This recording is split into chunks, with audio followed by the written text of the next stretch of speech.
இந்த வீடியோவை பார்த்துட்டு இருக்க உங்களில் ஒருத்தர் பிளாக் ஹோல் உள்ள போனால் என்ன ஆவீங்க? உங்களால் டைம் ட்ராவல் பண்ண முடியுமா, இல்லை அங்கே இருக்கக்கூடிய ரேடியேஷன் தாங்க முடியாமல் இறந்து போயிடுவீங்களா? இதை தெரிஞ்சுக்கிறதுக்கு முன்னாடி கருந்துளைகள்னா என்ன, அது எப்படி உருவாகுது, அது நம்ம பிரபஞ்சத்தில் என்ன செய்யுதுன்றதை பற்றிலாம் தெளிவாக பார்க்கலாம். Welcome back to white art media.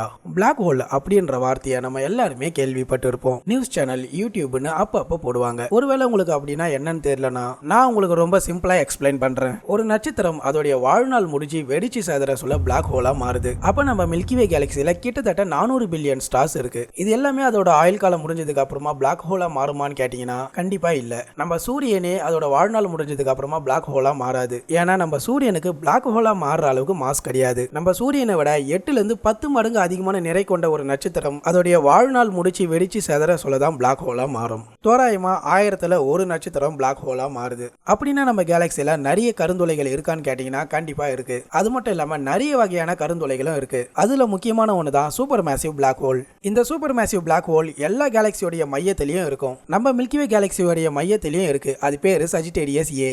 இந்த கருந்துளைகளை யாராலையும் பார்க்க முடியாது. அப்புறம் எப்படி அங்க இருக்குன்னு சொல்றாங்க. இந்த கருந்துளை வலுவான ஈர்ப்பு சக்தி கொண்டது. இதனால என்ன பண்ணுதுன்னா அது பக்கத்துல இருக்கக்கூடிய நட்சத்திரம், கோள்கள் எல்லாத்தையும் தனக்குள்ள இழுத்துக்குது. அப்படி இழுக்க சொல்ல அந்த நட்சத்திரத்துல இருந்து ஏற்படக்கூடிய ஒளியை வச்சுதான் அங்க பிளாக் ஹோல் இருக்குன்றத கண்டுபிடிக்கிறாங்க. இதோடைய ஈர்ப்பு சக்தி எந்த அளவுக்குன்னு பாத்தீங்கன்னா ஒளியை கூட வெளியே விடாது. அப்புறம் எப்படி லைட்டை வச்சு கண்டுபிடிக்கிறாங்கன்னு கேட்டா கருந்துளையோட சுற்றுப்பாதையில ஏற்படக்கூடிய ஒளியை வச்சுதான். அப்படி அந்த கருந்துளைக்குள்ள என்னதான் இருக்கு, ஏன் யாராலையும் அதை கண்டுபிடிக்க முடியலன்னு கேட்டீங்கன்னா நான் ரொம்ப சிம்பிளாவே எக்ஸ்பிளைன் பண்றேன். இப்போ நான் ஒரு பாலித்தீன் கவரை 4 சைடும் கிரிப் பண்ணி பிடிச்சி வச்சிருக்கேன். இப்போ அதில் நான் ஒரு ஸ்டெம்பர் பாலை போடுறேன். அதுதான் நம்ம சூரியன் வச்சுக்கோங்க. இப்போ அந்த பால் இருக்கக்கூடிய இடம் கொஞ்சம் உள்ள போகும். ரீசன் என்னன்னு பார்த்தீங்கன்னா அதோடைய வெயிட். இப்போ நான் சூரியனுக்கு பதிலாக ஒரு நியூட்ரான் ஸ்டாரை வைக்கிறேன். இந்த நியூட்ரான் ஸ்டார் சூரியனை விட பல மடங்கு நிறைய அதிகமாக இருக்கக்கூடியது. இப்போ என்ன ஆகும்னா அந்த பாலித்தீன் கவர் இன்னும் ஆழமாக போகும். இப்போ நான் ஒரு பிளாக் ஹோலா அங்கே வைக்கிறேன். இது நம்ம சூரியனை விட நியூட்ரானை விட பல மடங்கு நிறைய அதிகமாக கொண்டது. இதோடைய வெயிட்டுக்கு ஏற்ற மாதிரி கீழே போயிட்டே இருக்கும். கண்டிப்பாக இதுக்கும் ஒரு முடிவு இருக்கு. அதுதான் சிங்குலாரிட்டின்னு சொல்றாங்க. இது தனக்குள்ள இழுத்துக்கிற நட்சத்திரங்களும் ஒளியும் அதனாலதான் வெளியே வர முடியல.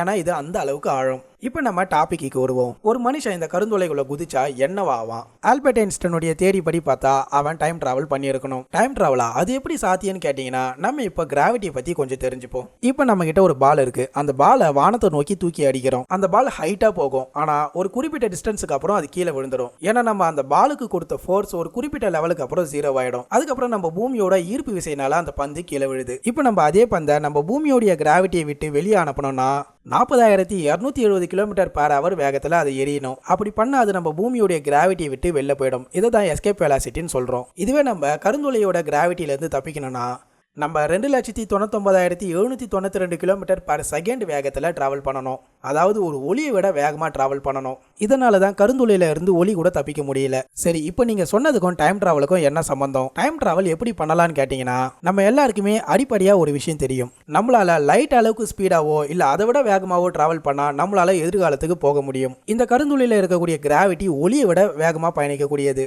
அதனால நம்ம இந்த பிளாக் ஹோல் உள்ள குதிச்சா நம்மளால ஒளியை விட வேகமா டிராவல் பண்ண முடியும். ஆனா நம்மளால காலத்தையும் நேரத்தையும் நிர்ணயிக்க முடியாது. இந்த கருந்துளையோட சிங்குலாரிட்டியில நம்ம ரீச் ஆக சொல்ல நம்ம கண்டிப்பா டைம் டிராவல் பண்ணியிருப்போம்.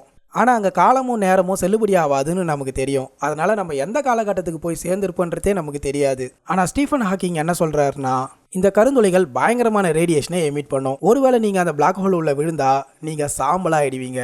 இந்த 2 கோட்பாடுகளுமே உண்மைதான். ஒளியை விட வேகமாக பயணிக்கிறதுனால நம்மளால டைம் டிராவல் பண்ண வாய்ப்பு இருக்கு. அதே சமயம் அந்த பிளாக் ஹோல்ல இருக்கக்கூடிய ரேடியேஷன் நம்மள சாம்பலாவும் ஆக்கிடும். சரி, இப்போ உங்க ஃப்ரெண்டு பிளாக் ஹோல் உள்ள குதிக்க போறாரு. அதை நீங்க தூரத்துல இருந்து பாக்குறீங்க. உங்களுக்கு அந்த விஷுவல் எப்படி தெரியும்னு பாத்தீங்கன்னா உங்க ஃப்ரெண்டு பிளாக் ஹோல் கிட்ட போக போக அவர் ஒரு ரப்பர் மாதிரி தெரிவாரு.